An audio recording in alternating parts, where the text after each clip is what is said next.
Bienvenue à toi pour vivre cet instant des paroles de la vie éternelle avec Marc-Joseph. Nous sommes aujourd'hui le 14 octobre 2025. Et ce jour du 14 octobre 2025 est pour toi un jour de grâce, un jour de bénédiction. Je suis venu te le rappeler au cas que tu l'aurais oublié. Jésus-Christ est avec toi. Réalise que ce jour est pour toi un jour béni, un jour de bénédiction parce que tu détiens dans ta vie la présence du Seigneur Jésus-Christ, qui est le Seigneur de la grâce, de la bénédiction, qui est le Sauveur, qui est celui qui ne condamne pas. Jésus-Christ n'est pas le condamnateur, mais il est venu sur la terre pour être le Sauveur, pour être ton Sauveur. Parce qu'il dit, si toi tu crois en lui, même la mort n'aurait plus de pouvoir sur toi. Nous avons parlé hier comment Jésus a dit à ses disciples que les serviteurs de l'Éternel allaient le tuer, allaient l'assassiner, allaient le torturer. Mais 3 jours après, il va ressusciter. Bien sûr, les disciples étaient attristés. C'était dur pour eux de savoir que le maître allait torturer. Mais ils n'ont pas retenu. Ils étaient attristés parce qu'ils n'ont pas retenu le fait que Jésus-Christ dit. Hein, ils le feront mourir et le 3e jour, il ressuscitera. Il fut donc profondément attristé parce qu'ils sont surtout arrêtés sur la première partie en disant le Fils de l'homme doit être livré entre les mains des hommes. Ça leur fait de la peine. Ensuite, ils le feront mourir. Ça leur fait beaucoup de peine parce qu'ils aiment le Maître. Mais le Maître dit aussi et surtout, le 3e jour, il ressuscitera. Et les disciples étaient profondément attristés. Attristés d'apprendre que Jésus-Christ, leur Maître, leur Sauveur, allait être torturé et mis à mort. La tristesse a envahi leur cœur. Mais la tristesse était telle, la nouvelle était tellement dure pour les disciples qu'ils n'ont pas eu le temps de remarquer cette partie de cette parole de Jésus en disant le 3e jour, il ressuscitera. Jésus annonce que les serviteurs de l'Éternel des armées vont tout faire pour le mettre à mort, ils vont le torturer, ils vont le maltraiter. Mais là, il annonce bien que lui, il va remporter la victoire sur cette mort. Cette mort ne va pas pouvoir le garder au tombeau. Cette mort ne va pas pouvoir le détruire, le faire disparaître. On va le mettre à mort, mais le 3e jour, il va ressusciter. Mais juste le fait de savoir que le maître va souffrir, les disciples furent profondément attristés parce qu'ils aiment le maître. Ils aimaient le maître. Mais Jésus-Christ est venu pour cela. Il est venu pour ouvrir à l'humanité le chemin de la vie éternelle. D'ailleurs, hier, quand Jésus a posé la question aux disciples, tous les gens une grande partie des gens qui étaient là sont partis, ils m'ont délaissé. Est-ce que vous aussi, vous ne voulez pas partir, vous les 11 qui étaient là, les 12 qui étaient là, partez vous aussi. Pierre va dire cette parole à Jésus, mais maître, à quel autre irions-nous? Car toi seul as les paroles de la vie éternelle.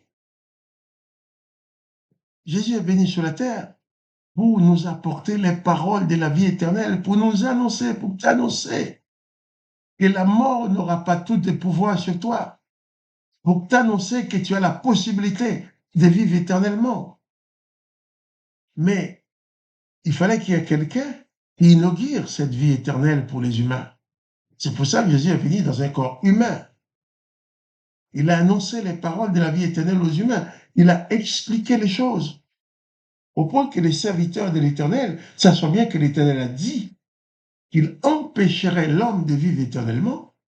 Et Jésus qui vient dire, celui qui croit en moi vivra éternellement. Les serviteurs de l'Éternel des armées ont tout fait pour détruire Jésus, pensant qu'ils allaient détruire son message, qu'il allait détruire sa démarche. Or, bien sûr, ils ont réussi à faire souffrir Jésus. Bien sûr, ils ont réussi à le torturer. Bien sûr, ils ont réussi à le tuer. Mais Jésus dit aussi à ses disciples, on va faire mourir les fils de l'homme. On va faire mourir le Sauveur. Mais de ce même coup, le Sauveur va inaugurer cette dimension d'éternité qu'il est venu d'annoncer en prenant la victoire sur la mort. Les disciples n'avaient pas retenu cela. Mais en réalité, bien sûr, c'est une nouvelle qui est dure à accepter parce que ça annonce la souffrance du maître. Ça annonce que le maître va être torturé. Ça annonce que le maître va être maltraité. Ça annonce qu'on va le faire souffrir, qu'on va le tuer. Oui, c'est triste comme nouvelle. Mais Jésus savait qu'il était obligé de passer par là pour pouvoir nous ouvrir la porte du tombeau qui était là comme une prison. Avant la venue de Jésus-Christ, tous les gens qu'on était mis dans le tombeau étaient emprisonnés là, dans le séjour des morts. Au point, il nous dit, après sa résurrection, Jésus a été dans les régions inférieures de la terre pour annoncer sa présence, son existence et son œuvre à tous ceux qui étaient morts sans avoir le privilège de les connaître. Mais c'est ici qu'arrive le privilège de connaître le Maître, de savoir quelle promesse qu'il avait faite pour l'humanité ne pouvait pas admettre que Jésus soit mis à mort. Mais Jésus sait bien qu'il était venu pour ça. Le Père l'a envoyé pour qu'il annonce la nouvelle et qu'il inaugure aussi la victoire des humains qui croient en lui sur la puissance de la mort. Ainsi, il a dit à ses disciples, celui qui croit en moi vivra, même s'il meurt. Celui qui croit en moi a la vie éternelle. Et il a ajouté, je le ressusciterai. Oh, Jésus avait pour mission d'être le premier ressuscité. Et pour qu'il ressuscite, il a fallu qu'il meure. Pour qu'il ressuscite, il a fallu que les serviteurs de l'Éternel les mettent à mort.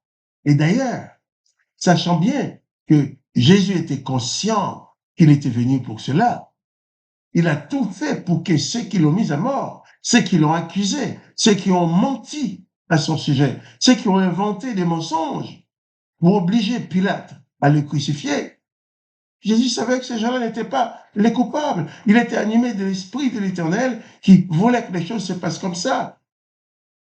Jésus va adresser la prière au Père sur la croix avant de mourir. Père, pardonne-leur, car ils ne savent ce qu'ils font. Jésus a voulu qu'aucune homme, aucune femme sur la terre ne soit condamnée pour lui avoir fait du mal. Parce qu'il savait, il fallait qu'il passe sur ce chemin de la mort, qu'il aille au tombeau et qu'il ressuscite pour inaugurer cette nouvelle dimension qu'il est venu offrir à l'humanité. Les disciples furent profondément attristés parce qu'ils n'avaient pas compris. Mais Jésus, en mourant, n'a pas condamné les bourreaux. Hein. Jésus n'a pas condamné les menteurs, ceux qui ont menti à Pilate pour le faire mourir. Jésus n'a pas condamné Pilate. Jésus n'a pas condamné ceux qui ont enfoncé le clou dans ses mains. Au contraire, il a dit, Père, pardonne-leur, car ils ne savent ce qu'ils font. Ils sont manipulés par des esprits qui les aveuglent, qui les poussent à tuer les justes.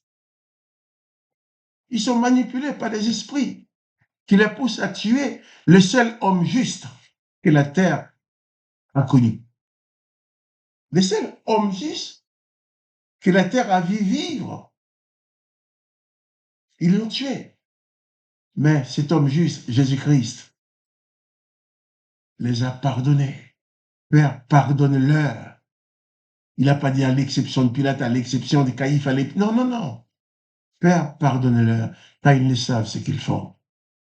Humainement, tous ceux allons dire, mais ils savaient bien qu'ils faisaient souffrir Jésus. Pourquoi ont-ils choisi cette torture? C'est parce qu'ils veulent faire souffrir les gens. Pourquoi l'ont-ils traité comme un brigand, comme ils traitent les brigands, les bandits de l'époque? Ils savaient ce qu'ils faisaient. Mais Jésus dit, Père, pardonne-leur.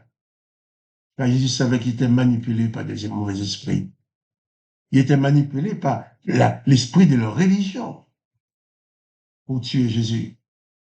C'est les religieux qui ont demandé d'obtenir la mort de Jésus. C'est pas Pilate qui voulait les tuer. Jésus accorde le pardon. Alors, toi aussi, approche-toi de Jésus. Quel que soit l'acte que tu aurais osé commis dans ta vie, quelle que soit la faute que tu aurais pu commettre, approche-toi de Jésus. Il veut te pardonner. Il a ouvert pour toi le chemin de la vie éternelle parce qu'il ne veut pas que tu sois condamné. Alors il annonçait à ses disciples, ils étaient attristés parce qu'ils aimaient le maître, mais c'était le chemin. Peut-être toi aussi qui crois en Jésus, tu vas passer un jour peut-être par un chemin de souffrance. C'est pas parce que tu es abandonné. Mais dis-toi, si tu dois souffrir, Dieu sait pourquoi tu souffres. Quand tu quitteras ce corps, quitteras cette terre, tu comprendras tout. Et aujourd'hui, comme moi, tu ne comprends pas grand-chose. La seule chose qu'on peut comprendre, je peux comprendre, c'est que Jésus-Christ est mort sur la croix pour me donner accès à la vie éternelle. Jésus-Christ est ressuscité pour ouvrir le chemin, la porte de la résurrection pour moi. Et lorsque mon corps va être mis en terre, que je puisse ressusciter avec lui. Il est venu pour me dire, eh bien, quand mon corps sera dans la terre, il viendra me chercher pour intégrer la place qu'il a préparée pour moi. Que le nom de Jésus-Christ soit béni. Je te dis vraiment, place toute ta confiance en Jésus-Christ et en son sacrifice. Pas de panique, même face aux maladies, face aux épreuves, face à la souffrance. Jésus-Christ est là, il sera là pour toi. Pas de panique. Jésus-Christ a pour toi un plan de bonheur. Crois seulement Jésus-Christ et tu auras la victoire sur la mort. Même la mort ne pourra te détruire. Enfin, Jésus-Christ dit, celui qui croit en moi a la vie éternelle et il vivra même s'il meurt. Alors, intègre cette parole, cette promesse de Jésus-Christ dans ta vie et abandonne la panique, le découragement. Quoi qu'il puisse arriver, Jésus-Christ ne t'abandonnera jamais.